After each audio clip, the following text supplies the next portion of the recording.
Listen to Jeremy's emotional stability crumble in real time as he struggles to let go of tonal harmony. Hear how Matt remains calm as he explains linear chromaticism in a relatable and digestible manner.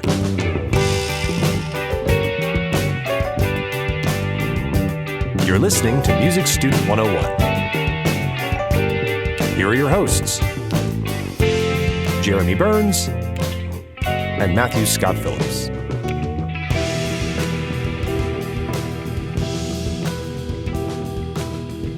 Welcome to Music Student 101. Welcome back. I am Jeremy Burns. I am Matthew Scott Phillips, but you probably already know that.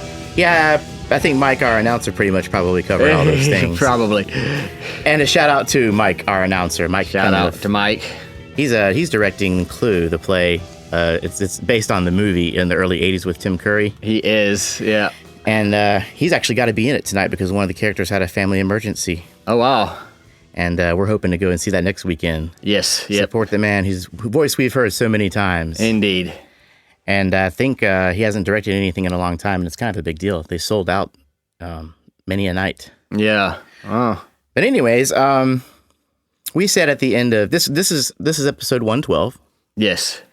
We said at the end of episode 106 that the system of tonality is being well shaken by this point in the evolution of Western music. Thoroughly shaken. It's getting so complicated that it's getting to be difficult to really know what key you're in or what chords you're playing, really, right? Yeah. I mean, it is becoming so chromatic that really the only thing that is left is the counterpoint between the voices. In fact, as you said, at some point in the Romantic period, people start saying, who cares what key we're in, right? Well, yeah, you get to a point where it's like, who even cares? But what does that do to our analyses of said pieces, these romantic pieces? Well, eventually we're going to need new analytical languages because as we approach the 20th century, we're approaching the part at which they just throw away all idea of key and just say, well, never mind about key and let's do something else. So when that happens, we will need new analytical languages.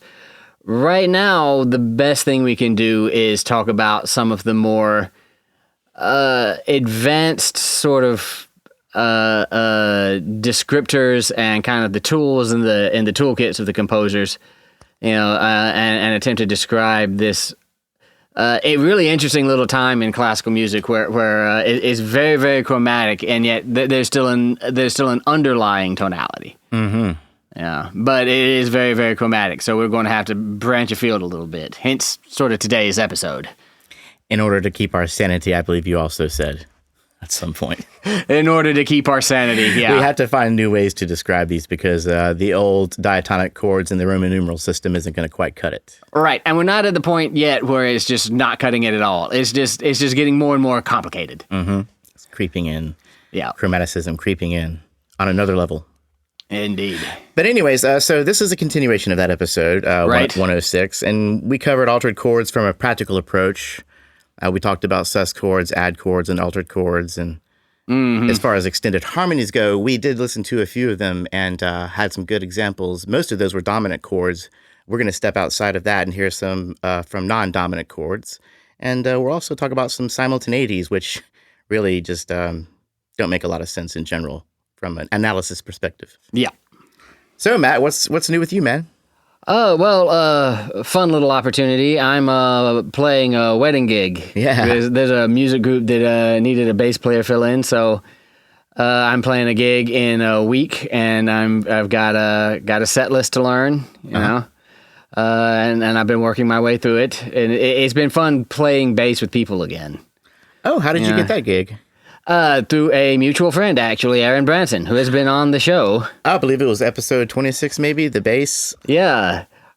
So apparently these people called Aaron and looking for a bass player, and Aaron referred them to me, so here I am. And it's funny, the last time I played in a cover band, I was definitely more of a wing it kind of bassist than I am now. Uh-huh. It's like before I was really sort of as long as I get the chords, who cares what the bass player does, right? And I feel myself now being much more concerned with what the bass player of the song actually did. That's what I'm finding while I'm in my cover band, actually. Yeah. You start feeling that need to do an accurate representation, especially with the songs like "Into the Mystic." You know, that's iconic, right? There's a certain obligations to keep it more There's a certain true. obligation, and even like the walking bass thing in "Brown Eyed Girl" is, it's kind of, the song is different if you don't do that. So Very nice. yep. Well, yeah. As you probably noticed, it's gotten a little more crowded down here. It has. We have 3 keyboards in this room. One, Matt is on. The other 2 belong to Angela, our wonderful keyboard player for Jenny's mixtape. Ooh, it is hot down here in the South, Matt. It is sweltering hot, isn't it? God. I mean, ooh, yeah. Air conditioners are dropping like flies around here. I keep on seeing it on social media, and sure enough, a couple of weeks ago, our practice pad, which is a brick and mortar business building, Yeah. their air conditioner cut off. So we were Ouch. like, no. No. So we're actually pretty happy down here. It's been working out pretty good. Oh, that's good. Yeah, that's great.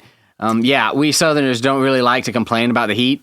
No. But this is ridiculous. It's over 100 every day this week, and it's something. Well, like I said, people ask me how I deal with that. And I'm like, I stay inside.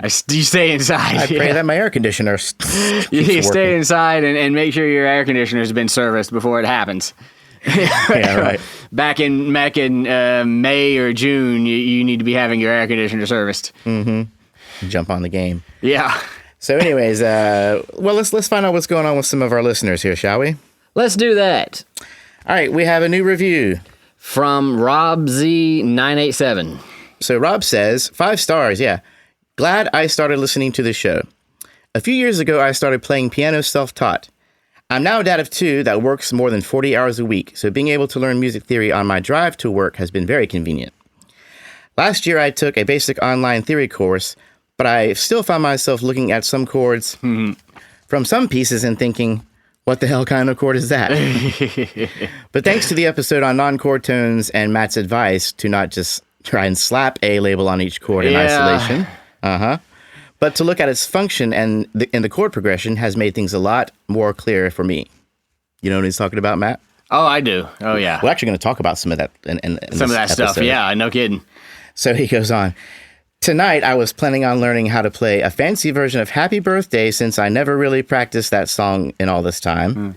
I downloaded some sheet music and was about to start learning it, but then I thought, wait a minute. I should come up with my own fancy version of the song. So that's what I've been doing tonight. So far, I figured out a way to squeeze in a German augmented 6th chord before the second time you play the dominant chord. Very nice. Added a suspension to the Happy Birthday, Dear. Yeah, very part. nice. And instead of ending with the standard GDG progression, I swapped it with an ADG progression. So 2-5-1 instead, or 5 of 5 to 5 of 1. Secondary, he said, thanks to your episode on secondary dominance. So yeah, There you go. This guy's picking things up. Rob Z, who I assume is Rob Zombie. Of course, yeah. Yes, now living in Canada. Yep. I'm also thinking instead of ending with the tonic of the last chord, I might swap it with a fully diminished chord so that I can play it the second time in B flat. So it's a Interesting. key change here. But Yeah. first, I'll listen to your episode on modulation before I get too far into that. That would be my advice. So that was a review. That was nice. Wasn't that great? Yeah, thank you so much, Rob. Yeah, thank you. It's glad to hear that people are starting to play around with these ideas. You know, you can take a melody like that like literally everybody knows. You know, you can. There's all sorts of chords you can put underneath it. You know, and people do all kinds of crazy stuff. Okay, so now we have a new Patreon patron to thank. Yes, we have Michael from San Francisco. Yeah, Michael found us Googling Music Theory Podcast back in January of this year, 2022, and he is now caught up. Nice. So Michael listens very intently and is a very quick learner. Thank you, Michael, for all your time and attention. Michael's wife was born in Birmingham and has family in Montgomery. Oh, nice. I was born in Montgomery, and now my family is in Birmingham. Perhaps we'll cross paths at some point. Maybe so. What does Michael have to say? So Michael says, as I'm sure others have mentioned, after probably close to 100 hours of listening to you and Matt talk, it feels like I know you guys. I play the piano, took lessons as a kid, then dropped off, have always dabbled, but made it a goal a few years ago now to pick it back up and start playing more seriously. I've got 2 kids playing piano now as well. I thought, as I picked it back up, that I'd start playing popular music. Mostly what I listened to fit somewhere in the indie pop, rock, country spectrum. But as it turned out, I'm playing mostly classical music, heavy on Bach, Chopin, some Schubert, Tchaikovsky, Debussy, Beethoven, etc. Oh, wow. Who knew? Yeah. I've always been fascinated by music theory, but never studied it properly until this year. It started out as more of an academic curiosity, but I've actually been surprised by how much value I've gotten out of it. Being able to do a harmonic analysis of a Chopin prelude or nocturne, for example, lets me understand how it's structured and why it sounds the way it does, how it accomplishes the effect it has. I remember a year ago looking at Prelude Number 9 and trying to figure out what the heck was going on with it. That's a fun one, by the way. Now I can trace the series of modulations that explain why each of the chords belong. I recently learned the posthumous nocturne in C sharp minor and went through last week to try to figure out what was going on, and all the stuff I had marked as question marks originally. At this point, I was able to be like, oh, there's a German augmented 6. There's a Neapolitan 6. That major 1 is not a random thing. It's a 5 of 4. Yeah, there you go. Look at that. Not sure why I enjoy that so much, but I do. Well, I enjoy it too, Michael. So we're in the same boat. This is why we're here. This is why we're here. Michael mentioned that he would like for us to apply a bit more history to our theory discussions. Okay, we can certainly do that. We can try to do it more anyways. I know we do a little bit. This came from this period. But maybe get more specific on composers that used it. Yeah, sure. And so, for example, he heard that Bach invented a lot of how we do tonal harmony. Sure. And would like to hear the backstory and so on. Now, at some point, we'll get into... We'll do history episodes. Well, we should do some history episodes. On each different thing. Absolutely. We got some catching up to do on those, too. He also shared a great video on YouTube by a guy named Seth Monahan that featured humor and graphics as well as the cool examples that contained examples of classical performances. Nice. Which, as you know, we try and shy away from. Right. But it was still awesomely done and had a bit of a class lecture feel to it. Yes. So yeah, we can take that into account and try and make the history lessons kind of more cross in with the theory lessons. Sure, yeah. So anyways, let's move on, shall we? Thanks again so much, Michael. Thank you, Michael. Oh, we should say that we have our Patreon patrons, people who support us monthly. Yes. For $1 to $2 a month, you get access to the Patreon to all of our site. cool videos and special patron-only episodes. Our library of Patreon episodes.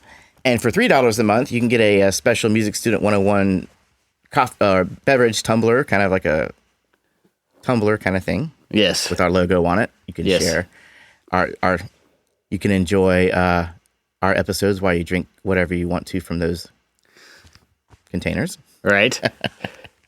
And then the people who donate $5 or more a month can get their own special Patreon episode in which we answer your music theory questions specifically. Mm-hmm. Mm-hmm. So yes, thanks again, Michael, and we shall move on, and we shall now move on to our listener mail. Listener mail. Yeah, we got Andy Cowell from Knoxville, Tennessee. Oh yeah. And I guess I jumped on this one because it was kind of relevant to the previous episode. Mm-hmm. And also, he gave me a good, speedy response. Like a couple of days after the episode, he was jazzed about this. Andy picked up guitar at 48 about 3.5 years ago. He now plays bass in a band with some of his buds. Nice. And fellow bass player. Yeah, fellow bass player. It just kind of happened that way, didn't it, Andy? Yeah. It found you. The bass found you. Bass found you. Also, he has some luthier skills, having built his own guitar and restored several others. He's a big fan of stoner rock. Interesting. Are you familiar with this? I mean, I can infer what he compares it to anything pre-80s from Black Sabbath. Okay. I think about that song Sweet Leaf. Right. Okay. Yeah. The song is really it sounds like a love song, but he's really singing it to a plant. Yeah. Yeah. And then later on, I found out the Sunquakes, the band I was in with Colin. Right, yeah. It turns out we were stoner rock. Okay. I didn't find out that because I found out we all were smoking weed. I found out that because that's the genre of music that we were playing. But yeah, I think I know what he's talking about. And I love that kind of music too. Oh, sure, yeah. So anyways, he says on that note, it'd also be cool to hear like an episode on what makes psychedelic music psychedelic. Yeah, that is interesting. Wouldn't it be? Yeah. Anyways, maybe we'll think about that down the road. Andy says, in Ukrainian armed forces have used Turkish, TB-2 drones to great effect against the Russian army.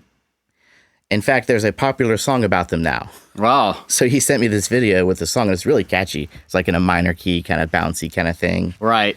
And if you just probably Google the instrument, or if you just Google the drone itself, which is the Turkish Bayraktar, which is Bayraktar, you'll probably hear the song. Probably going to hear this video come up, yeah. He also sent a video of a bunch of Ukrainian civilians playing it on loudspeakers in front of Russian occupiers while dancing to it. So, I mean, I wasn't able to play this Reddit video that he sent, but I did hear the song, and I got the point. You know what I mean? Right, yeah. This is a song that has gone viral and has been embraced by the Ukrainians, and one wonders if this and other songs like it might end up as part of their folk repertoire 70 or 80 years down the road. I mean, it very well could. I mean, that's kind of the way it works, right? Absolutely. War and music is for that last episode. Right. Talking about that stuff. Okay, but anyways, all cool new stuff, all amazing new things. Yeah, fun stuff. But a lot of you came here for the theory. Yeah, a lot of us like the theory. So I tell you what, let's get into a little bit of a recap of the previous episode, because this is Altered Chords Part 3. Right. Now, in Part 2, we kind of talked about extended tertian chords, right? Right. Where you have, they often happen on a dominant chord. Right. So if I'm in C and I move to G, this chord. It's a 5 chord. Yep. Which will nominally go back to C at some point, right? 1, 5, 1. This chord. Yeah. In which, and what we did last episode was talk about these chords, talk about, for example, ninth chords. So, having not only a 1, a root, and a third, and a fifth, and not only even a 7th, but then also adding a 9th, the A, there would be another third up, right? These are tertian chords because they're just stacks of thirds, right? And this A note is a ninth above the G major, right? Or the G dominant chord that is the 5 of right, C. right, yeah. And then we can keep going with that, like we said on that previous episode. So 11 chords. Where you get the C in there, this the 11th from the root. An octave up from the 4th. And it gets a little ridiculous, and, go back and listen to that episode, because we talk about, notes that are often omitted and things, because there's so many at this point. But you can even get into 13 chords. That's lovely. Yeah. And if you go beyond the 13, you're going to be back at G, so you still have enough. You've traveled the circle of thirds, which is a thing. On the piano, you still have enough fingers to cover that chord, right? In full, if you wanted to. Right. Yeah. Yeah. And again, go back and check out that episode if you're fuzzy on it, because there are sort of, common notes that are not played, right? That get deleted, so that you can have, still sort of have a manageable chord. But yeah. And if you don't delete anything, you have the 7th, which is 4 tones, then the 9th. Yeah, which is a 5. 6th, 13th. You're up to 6 chords, that's 6 11th. tones now. 11th. 7 is the 13th. So that's like all the notes of the diatonic scale. Of the diatonic scale, yeah. Yeah, wow. So anyways, we also talked about the dominant with a substituted 6th. We did. So the dominant, again, C, G, and instead of playing the 5th of this chord, we'll play the 6th, in there. And it will often resolve back down. Right? Yeah, we talked about how that one had a mediant feel, kind of mediant motion feel to it. Oh, yeah, absolutely. Because it kind of makes an E minor chord. Can you play like 1, 4, and then that weird 5? Let's see if I can. Dominant with a substituted 6th. Oops, sorry, I'm in C, aren't I? Okay. So,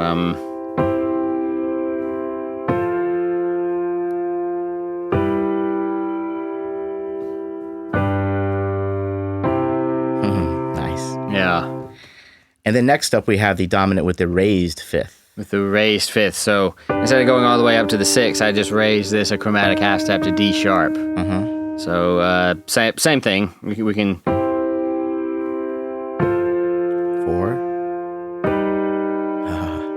Yeah, it's messed up, isn't it? But you hear that in that inner voice, that cool little, right? Yes. And now, if this is a triad, this is basically an augmented chord, is it not? Yeah. And normally we know the augmented chord to be a predominant Right. chord, but here we have the augmented chord basically acting as a dominant. Right. Yeah. And going right back to 1. Right. Yeah. And it still sounds cool. Not as resolving, but still magical. Yeah. In its own way, in my opinion. Oh yeah, absolutely. Yeah, a lot of these, things like function and resolution are what's getting sort of fuzzy in our ears because that's kind of what chromaticism does. Mm-hmm. It plays with that kind of sort of bread and water, and makes it just a little more. Put a little pimento on that. Yeah, right. Yeah. That's kind of what chromaticism does.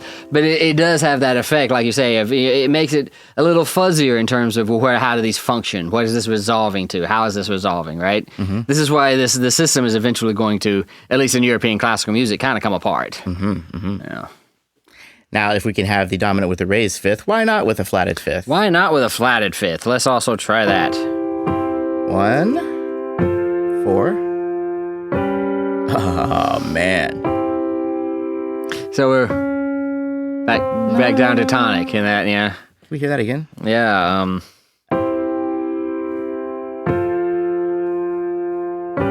Oh, there it is. Yep, there was that flat fifth resolving down to...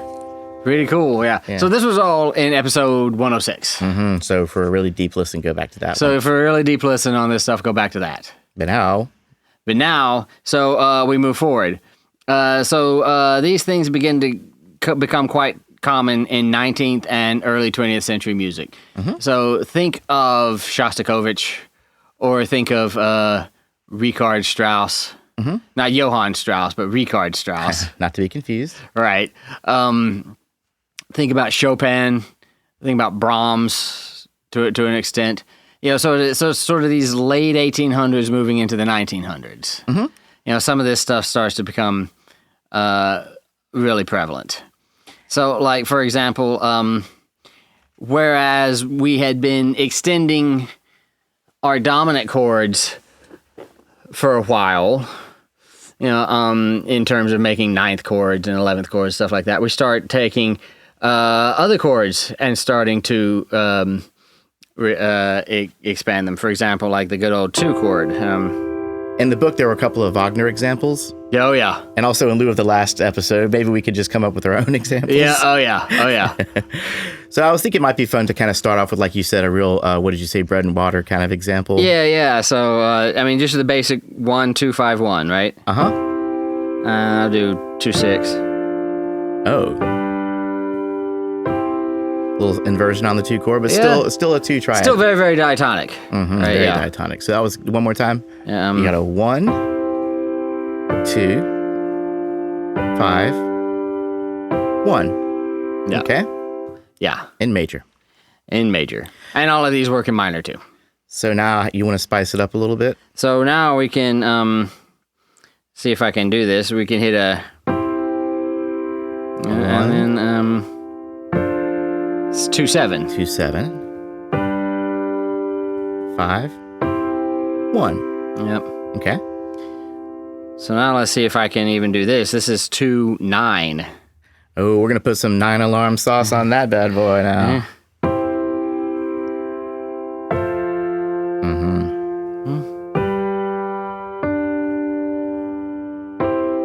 Nice. Yeah. So let's hear that again. That second chord, that 2 chord, you actually made a 9th chord. I did. Actually, I could do it that way and it'd be better, but yeah. Let's hear it. So where was I? 1.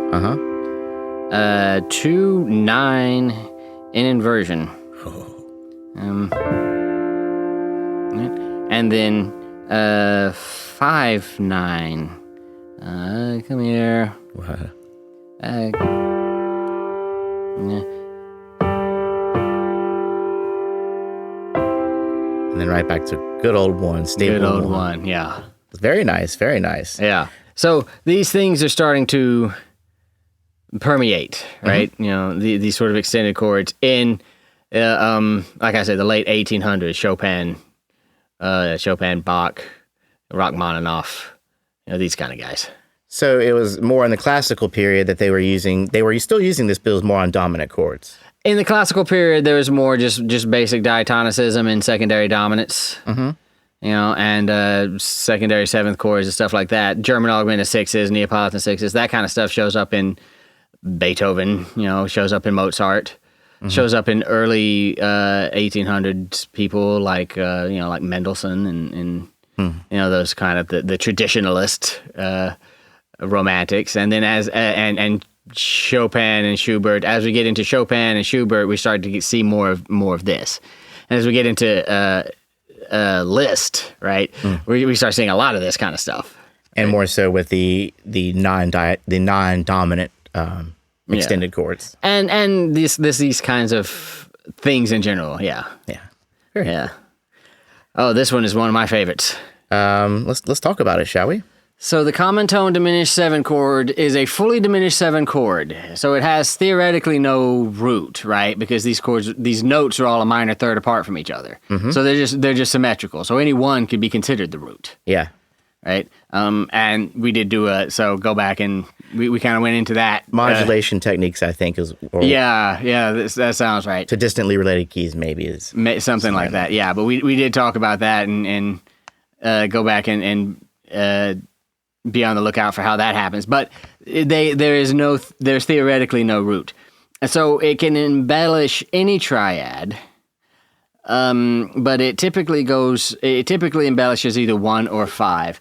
And what happens is you create a diminished 7 chord that has at least one chord in common with the chord you just left. Okay. So if you're in C and you're on 1, C, I'm going to just create a diminished 7 chord from C. So I'm going to have C, E flat, G, and then... or G flat?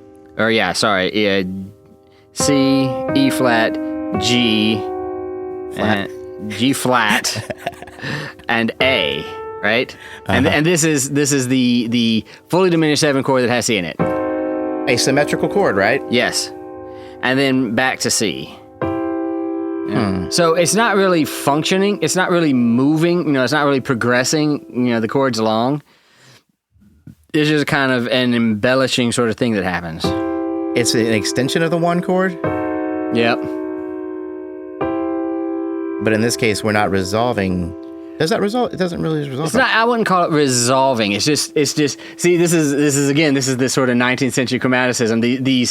These ideas are starting to get a little bit in our way, right? Yes. Because this isn't really resolving. It's just moving contrapuntally around this one note and then moving back. So I need to remember to adjust my analyses accordingly. Yeah. Accordingly. So we've got a C, and we've got this C up here, and we're just...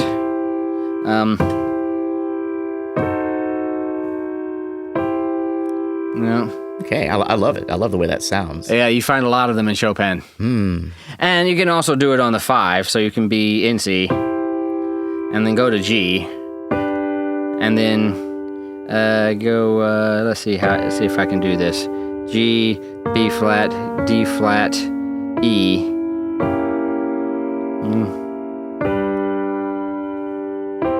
Ooh. Yeah. Wow. Yeah, and that way it extends to 5 too. Yeah. It's pretty cool stuff. Yeah. Yeah, but it is not resolving. It is not moving a half step up from any one of those notes, which is one of the things we talked about a fully 7 chord to doing in extended modulatory techniques, is it resolves upward. This is not resolving. We did not end up at G sharp. We just held that G solid through all those 3, through the 1, to the common tone diminished 7, and to the 1 again. Or I guess in that case it was the 5, common tone diminished 7, 5. Yes, and when I said symmetrical set, what I was referring to, in the case of the fully diminished 7th chord, we have 3 tones all a minor third apart. Yes. The idea that in a secondary leading tone situation, one of these tones could resolve to tonicize any note a half step above it, right? Right, yeah. But in this case, it's not doing that at all. But in this case, it's not doing that. So you cannot call it 7 of anything, right? So what the heck do you call it? Well, I prefer to call it common CT diminished 7, right? So instead of seeing a Roman numeral like we're used to, Yeah. you'll actually see the letters C, lowercase CT, with a little degree diminished symbol, and then the number 7. In this case. I don't like to slap a Roman numeral on this because, like I said, it just doesn't function. It doesn't resolve to the next chord, really. It just moves. And there's no theoretical root either. Then there's no theoretical root either. So yeah, you're right. We just have to deal with it. Yep. All right. And also enharmonic spellings are everywhere on these. So you just have to be good at them. You just have to be good at them. Yeah. Get your accidentals down. Indeed. You might see a double sharp or a double flat in there somewhere. You might indeed. So it can embellish any triad or 5/7 chord. Is what It can embellish any triad, but it most commonly embellishes either the 1 chord or the 5/7. But it typically goes to 1 in major or 5/7 in major or minor. Why major or minor?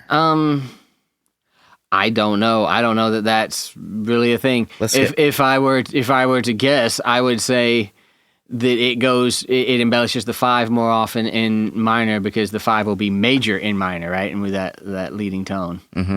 But that's just a guess. I really don't know. I mean, 5 is major in major too, so who knows. But the 1 is not. So it would be maybe more complicated to make a minor 1 because you're really only adjusting one note, right? So you're only adjusting, like, if you were in C minor, you're going C to G flat and then adding the I guess the A flat. But it's not as dramatic. Right.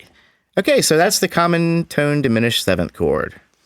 Indeed, it is more of an extension of the current function it is on, or the chord that preceded it. Yep, is on. So next we have, now this is something I'm not sure if we fully touched on the show. So give us what you got, Matt, on linear chromaticism. So there becomes whole passages in 19th century music in which the chords are just not going to make sense. No matter what kind of label you try to slap on them, the chords will be, like you'll see strings of diminished 7 chords, and I thought you couldn't resolve to a diminished 7. Well, you can't, or sequences of diminished 7 chords alternating with 6/5 chords or stuff like that, and it's just not going to make any sense. And what is holding this music together is a linear chromatic line that is either ascending or descending. It's often in the bass, but it doesn't have to be. Okay.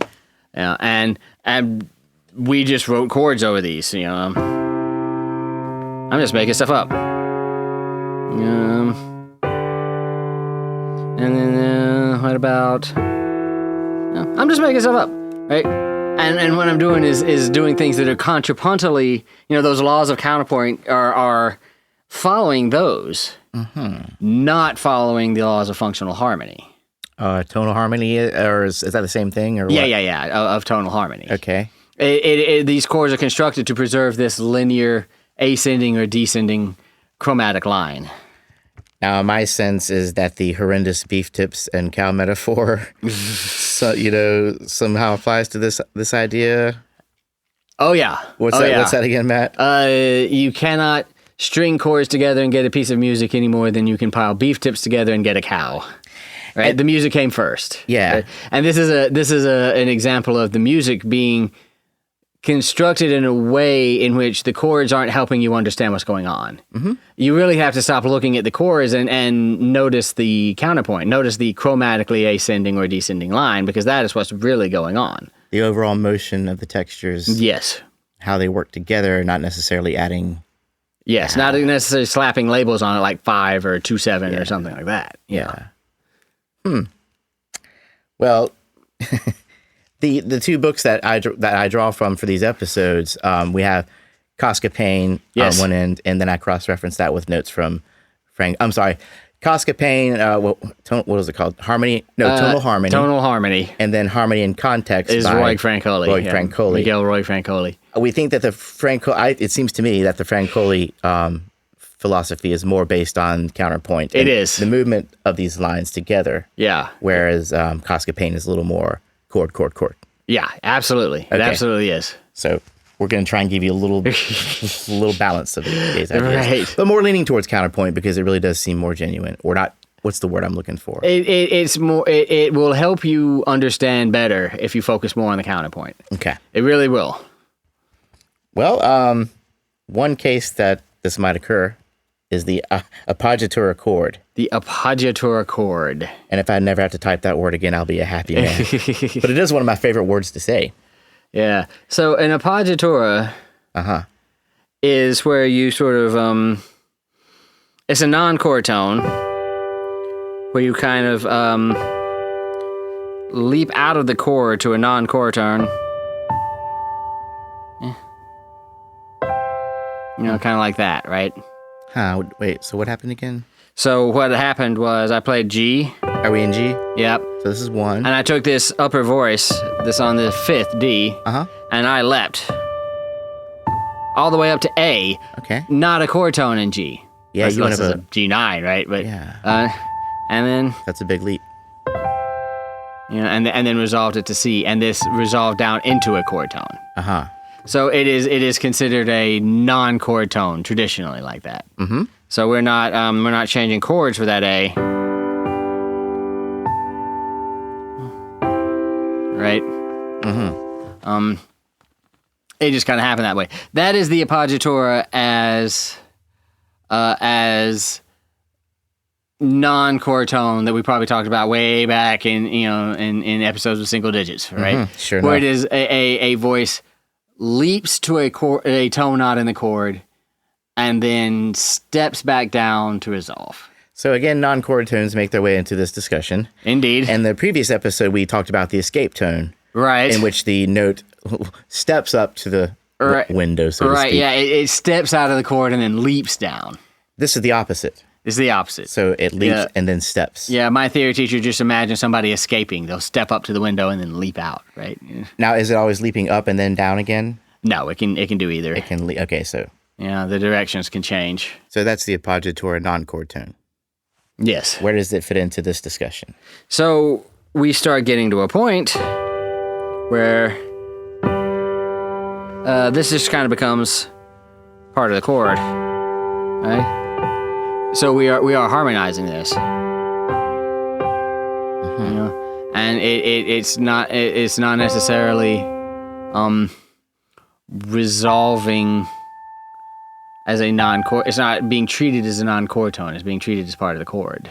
Now, in this case, there might be two things going on because what I thought I heard, and I could be wrong, theory ears don't fail me now, but I thought I heard that chord. The second chord you hit, where that happened, was that just like a major 7 chord? Or what it was a G9. Okay. And that kind of thing is going to happen. Mm-hmm. But this is like a 1-9 chord if I'm in the key of G, right? Mm-hmm. So, that kind of thing. Okay, so the two things going on is we have an extended chord acting in an other than a dominant function, like we talked about, a non-dominant extended chord. Yep. But in this case, it's also performing the Appogiatura Chord. Yep. Function. Yeah. Go listen to Chopin. You'll find these all over the place. Yep. It's almost an accented appoggiatura is what it really is. Yeah. There's always more than one way to analyze the theoretical cat. Yes, there is. For lack of a PETA-friendly metaphor. Now, in some of my studies, I read that Appogiatura chords are usually placed on downbeats, but not always. Not always, but that's what distinguishes an Appogiatura chord from just an appoggiatura, right? Is that accented that is on a downbeat.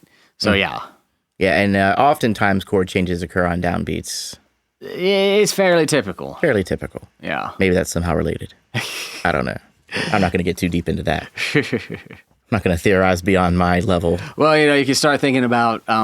even though that's what we're doing pretty much. Like harmony is a determination of things like meter, like how long the bar is, right? And things like that. Heinrich Schenker certainly thought that, but, yeah,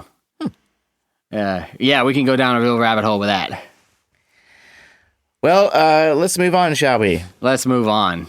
Now, like a lot of chords we've talked about today, some chords cannot be given sensible Roman numeral analysis. Right. And it may come as a result of good voice leading, but it might not always make sense in tonal music. Right. Right? Yeah. Yeah. That's the idea, is that they are contrapuntally derived, right? But they just don't fit into any kind of circle of fifths motion or any kind of tonal function. Oh, simultaneities, by the way, is what we're talking about. I can't remember. Simultaneities is what those are called. Yes. So a simultaneity. So being these four notes just occurred simultaneously with each other, and that's all we know about it. That's all we can say about it. There's nothing they're doing that really makes sense in the harmonic analysis that we've come up to. Right, yeah. And these things, from a historical context, same period, romantic? Same period, same romantic period, and are an example of the increasing chromaticism. The idea was that these were often chromatic chords, supporting ascending chromatic lines and things, right?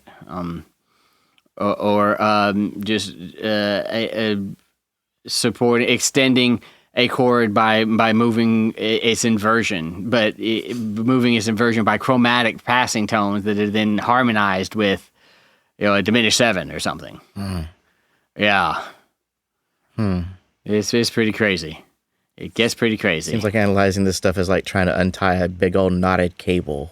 Yeah, because we're getting to the point to where our counterpoint is really all we have to rely on. Really, as long as you're observing the rules of counterpoint, anything goes. So that's a thick book of rules, by the way. And that's a thick book of rules, or conventions, or whatever you call them. We did 3 episodes. We did 3 episodes on counterpoint. And again, counterpoint really came out before what the Western tonal harmony, right? Yes. So, more credence to why we should focus a little bit more on that. Absolutely, yeah. Western harmony began as actually a simplification of what Bach was doing with his counterpoint. Yeah. Bach was not as chromatic as what we're talking about here in the Liszt, Rachmaninoff, Shostakovich era, but it is these laws of counterpoint that have really supported us the whole time. So in the case of the simultaneity, is it safe to say that it is basically a traditional sonority used in a non-traditional way? A traditional sonority used in a non-traditional way. So it's never just a random conflux of chords. It's usually like a fully diminished 7 chord, or I will see it as a minor chord in first inversion or something like that, but not one that you can really put a chord label on. I mean, wouldn't you say that a lot of the stuff we talked about is that, basically? Oh, yeah. I mean, even back in the last episode, we had the non-dominant, we had the dominant chord with the flat 5 and the sharp 5. Yeah. We can say that those two things are contrapuntally derived. We're not creating chords, we're moving notes chromatically for counterpoint reasons. And that's true for simultaneities, that's true for linear chromaticism, our Appogiatura chords, that's true for all of it. Yeah. Can we do... Hey, I got a challenge for you. Yeah. Is it possible to even come up with a simultaneity that we haven't talked about yet? I don't know. Let me see. So I'll try going 1, and then 2, and then how about... So that's D7. We're in G. And we're in C. We're in C. So that's D7. I guess that's 5, 6, 5, and 5. But then maybe I'll go to 3. Right? Yeah. I reached that 3 by that chromatic motion. I see. And that D7 did not make sense, right? That D7 did not make sense. You can't call it 5, 6, 5, and 5 if it's not going to 5. In the key of C, a D7 chord would be a dominant scaled chord based on scale degree 2, which would normally go to 5. It would have to say secondary dominant, 5 of 5. Right. But in this case, it didn't go to a 5. It went to a 3? 3. Yeah, okay. Yeah. Which normally we would look at as an extension of 1. Right. And then you resolved it to 1. Yeah. So these little things, that stuff that happened in the middle, that 2 chord that happened in the middle, would we just consider that all one big one? Oh, look at you now. Look at how you're looking at you starting to think structurally. Uh-huh. That it was all, in fact, a prolongation of one. Is that good or bad? That's good. All right. That's good. that all these chord changes were, in fact, a prolongation of one. Okay, so that's one good example. Yeah. And then was there another one you had? Like this time we went to 3. Did you say you wanted to? Well, I mean, let's see if I can do chromaticism in an inner voice. So let's see if I can go C. Oh wow. And then 1. And then I'm going to and then I'm not sure what that is. yeah.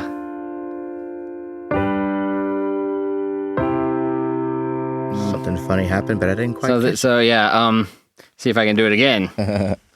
So I went C, and then did I go to 2? No, I didn't. I went to 5. So C, and then 5, and then I did this little booger. I think I did anyway.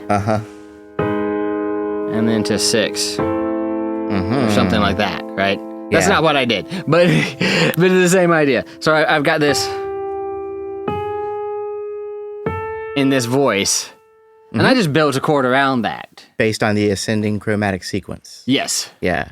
And, again, these aren't the best examples in the world because this can be kind of tough to come up with off the top of your head. But the idea is that chord does not function harmonically. It functions contrapuntally to get me from G to A chromatically. Yeah. Yeah. I'm not the genius Chopin was, but but we do know that there's a certain effect that ascending and or descending chromatic lines have. They have the effect of erasing the harmony. Erasing the harmony, but also building tension, just constant tension building. Yeah. Yes. Would you say there's more tension building in the ascending versus descending, or is that? Yeah, I think just in terms of pure tension, that's probably a safe bet. Because it feels like as you go higher up in pitch, you're winding up tighter and tighter. Yeah, or absolutely. Am I just crazy? Yeah, no, you're not crazy. That is definitely a thing. Or a little bit of both. That is definitely a thing. Listen to Beethoven. You'll get that a lot. So this is not necessarily a situation of learn all this theory up to theory 4 and then forget everything you learned. Not quite. Because there's still a good deal of traditional analysis going on as we consider these things. Yeah, tonality didn't just stop. It sort of just kind of evolved. Mm-hmm. And it evolved past, And again, this is classical music. Of course, in popular music, it's still very much built around some of these tonal harmony principles, right? But they do treat it more liberally, in popular music, the idea of 7 chords and 9 chords and sus2 chords and things like this. It's not so much, this has to resolve this way, right? And I could never prove this, but I wonder if the dissolution of tonality is part of that. Dissolution of tonality. Not my phrase, unfortunately. I borrowed that one, but yeah. Well, it's also my understanding that this technique continued well into the 20th century, into current day pop music. You'll hear a lot of extended chords. And absolutely. Probably simultaneities. I know the hip hop genre, there's a lot of kind of boom, boom, kind of flat, kind of sinister sounding things that. Yeah. Oh, yeah. And if you're playing jazz, 9 chords are just an everyday thing. 11 chords are an everyday thing. Right? No chord is safe. No, you're right. From that in jazz. Right.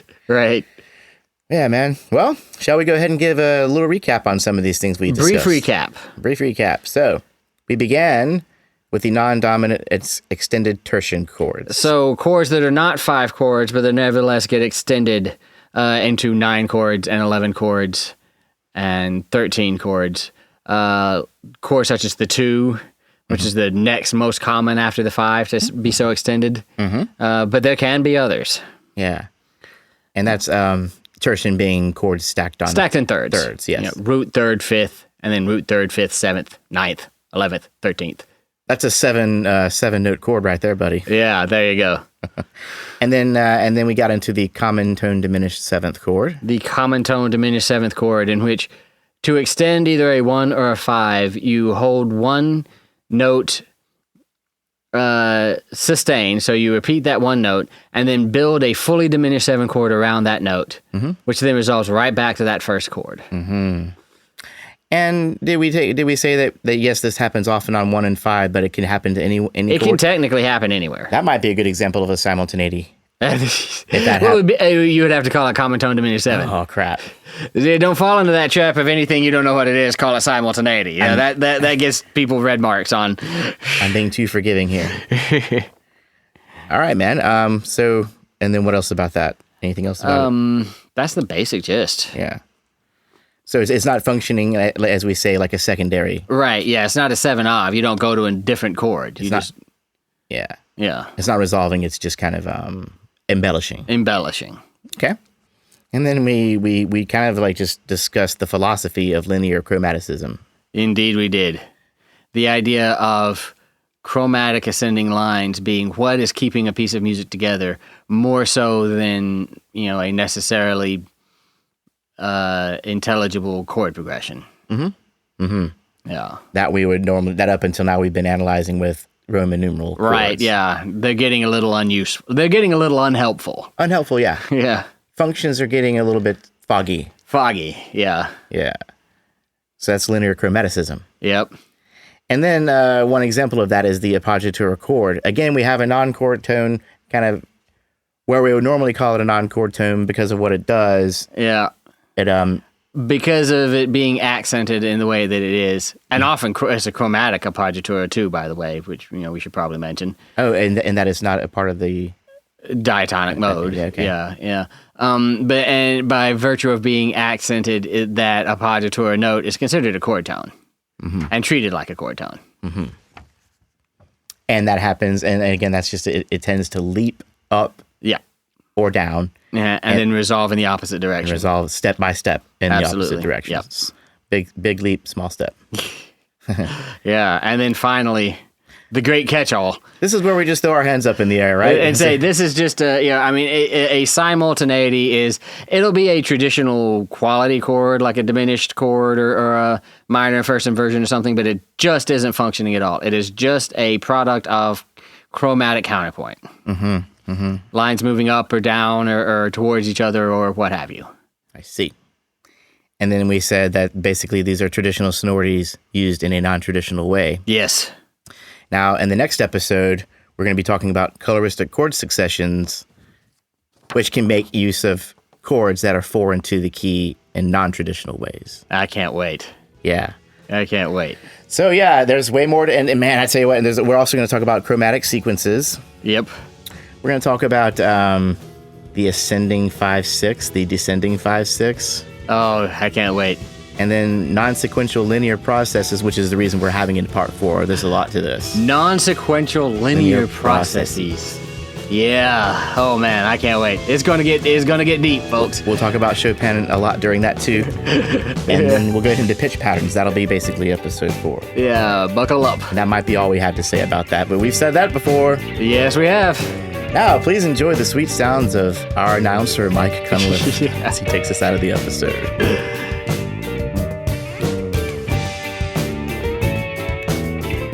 And there you have it. Keep on listening for more on Altered Chords.